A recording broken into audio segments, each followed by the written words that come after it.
Hi everyone, this is Nick, and today I'm going to answer a viewer question that I got over on one of our videos on YouTube that showed how to analyze select all that apply survey data in data exports from programs from software apps like Microsoft Forms and Google Forms. They don't make it that easy when they're exporting those types of questions, those select all that applies, so you have to do some little Excel workarounds to get the data into a format that you can actually work with and sort of analyze. So his question was whether or not you could do the same technique in terms of analyzing and summarizing those select all that apply data, but how could we segment that data based on other variables in your survey? So I thought I'd do a very simple example here, and this is how I do it. I'm sure there's many other ways to do it, but I use the subtotal function for segmenting my select all that apply data, and I'm going to show you that now. So the first thing I want to do, I'm just going to analyze this data here. This is a really simple set of survey data that I have. I have in column A my survey ID, that's just the number or the respondent number. And then in column B, I have whether or not this person, the survey respondent, was a member or a non-member of my organization. And then in column C through H, we have a select all that apply question. So this question was maybe something like, select all of the words that you felt described your experience here at the museum, the zoo, aquarium, wherever you are. And so they're going to select as many as they want to from that list, from welcoming, safe, accessible, beautiful, educational, and valuable. Now, one of the things that I would do first, I'm going to actually look to see how many rows of data I have here. And a shortcut that I use to do that is just push the Control key and the down arrow, or Command and down arrow if you're on a Mac. So just do this, and it's going to take you to the very last row of data that you have in your sheet. And we see that we have 1,000 pieces of data here, so 1,000 surveys we collected. I'm going to go back up to the top by Control arrow key up, and it takes me right back to the top of the spreadsheet. So that's kind of a little shortcut for you. The other thing that I want to do is I want to freeze the pane so that I can see the rows and columns as I scroll down the page. So what I'm going to do is I'm going to place my cursor right here because I want to always see this non-member column and I want to always see all of the top row of data. So I'm going to place my cursor here in this cell, go up to the View tab, and then click on Freeze Panes. Now I'm going to freeze the panes, and now as you see when I scroll down, that has now frozen the top row and it's frozen the first two columns in my list too. So if I were to scroll over, you'll see that those columns stay there as well. A really helpful tip if you have really massive spreadsheets, as I know a lot of us do. Okay, so what I'm going to do here is I'm going to push Control down, go all the way to the bottom. Now, in the video that we had before, this is how we analyze select all that apply data. I'm going to just do a sum formula of this column. So equals sum, and then open parenthesis, I'm going to push C2 all the way down to C1001.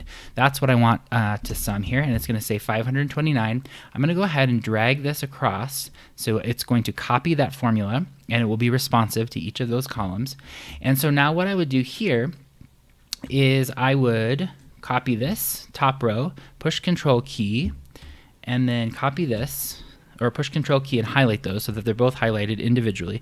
Push Control C, and then what I'm going to do here is paste special and transpose so that it looks a little bit easier for me to work with here. Okay, so now I have this, and then I also know that we have 1,000 surveys total.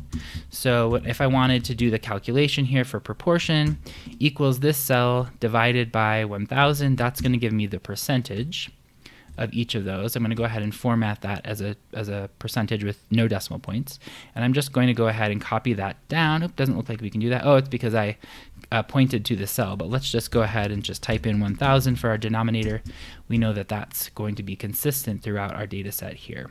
Perfect. All right, so we can have a nice distribution here of our data here, our select all that apply question. But now what if I wanted to split this up by member and non-member? So how did members respond to this question, and how did non-members respond to this question? So what we first need to do is go up to our top row again, and let's put some filters in here. So highlight the top row of your data, and then under the filter button right here, click on that, and you'll see these little carrots pop up. Now when I go here to member and non-member, you can see all the different options that are in that column. You see we just have member, non-member, and then some blanks here. So I'm going to go ahead and click OK out of that. If we go down here, you're going to see the zeros and ones, and then of course there's that 1,529. That's just included because that's in our sum row right there. but that's all right.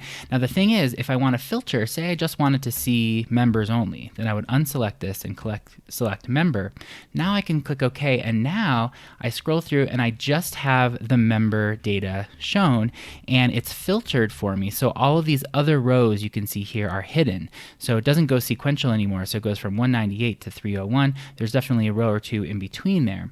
Now if I wanted to go back down to the bottom to get to my sum row, my total row, it still exists. It's just hidden right here. If I double click this, it's going to unhide that row, and you can see that it's still keeping that sum formula, and it's the exact same numbers as I had before, even without the data filtered. So you can see that if you have a list of data that you're filtering and you just use the straight sum formula or the sum function, it will sum everything in that column, including the data that is in those hidden rows. So what we need to do is actually use the subtotal function instead of the sum function. So what I'm going to do here is I'm just going to delete these. And in this column here, I'm going to type equals and then subtotal.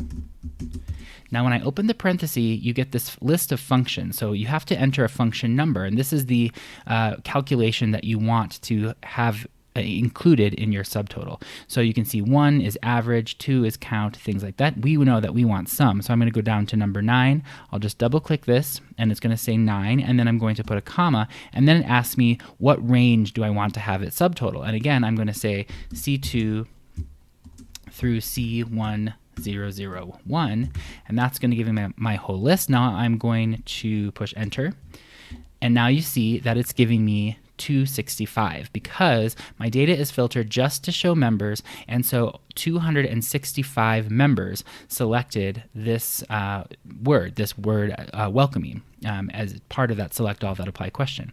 Now I'm going to go ahead and copy that formula across. There we go. And then also what I want to do is see how many members we actually have. So there's two ways that I could do this. The quick and dirty way I like to do is just click on this cell and then drag all the way up. Just highlight all of the cells that you're interested in. Sometimes though, when you have a really big data set, this takes a while. So I'm just going to go ahead, and it's almost there, I think.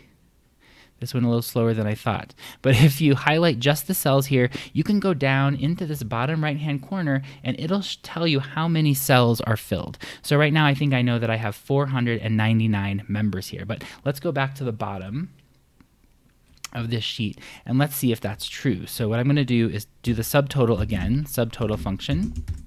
And in this case, I'm going to do count A, so number 3. Count A gives you a total of how many cells are filled with anything. It doesn't matter if it's words or text or numbers. It's going to tell you how many cells have something in it. So I'm going to go ahead and say count A, so it's going to be number 3. And then I'm going to put the comma, and then we're going to do B2 through B1001. Close the parenthesis, and it tells me that I have 499 members in my list. So what I would do here is I would copy this, copy my subtotals here, and then I'm going to, in this column right here, paste special and transpose the values just like we did before, values and formats. And here, now we can just label this members, and then I know 499 is my total. So I'm going to go ahead here, do my calculations for percentages, divided by 499. And all right, so now I have my members percent here. Now let's try the same thing but with non-members. I'm just going to go ahead and type in these headers right here. Now everything should be fine, and all these formulas should stay the same, the subtotal formulas, but I can go up here and filter. I can unselect member, and now I can select non-member and click OK. And now you can see everything has changed appropriately because I used those subtotal functions on my entire range of data. So we have 501 non-members. So I'll go ahead and type in 501 non-members.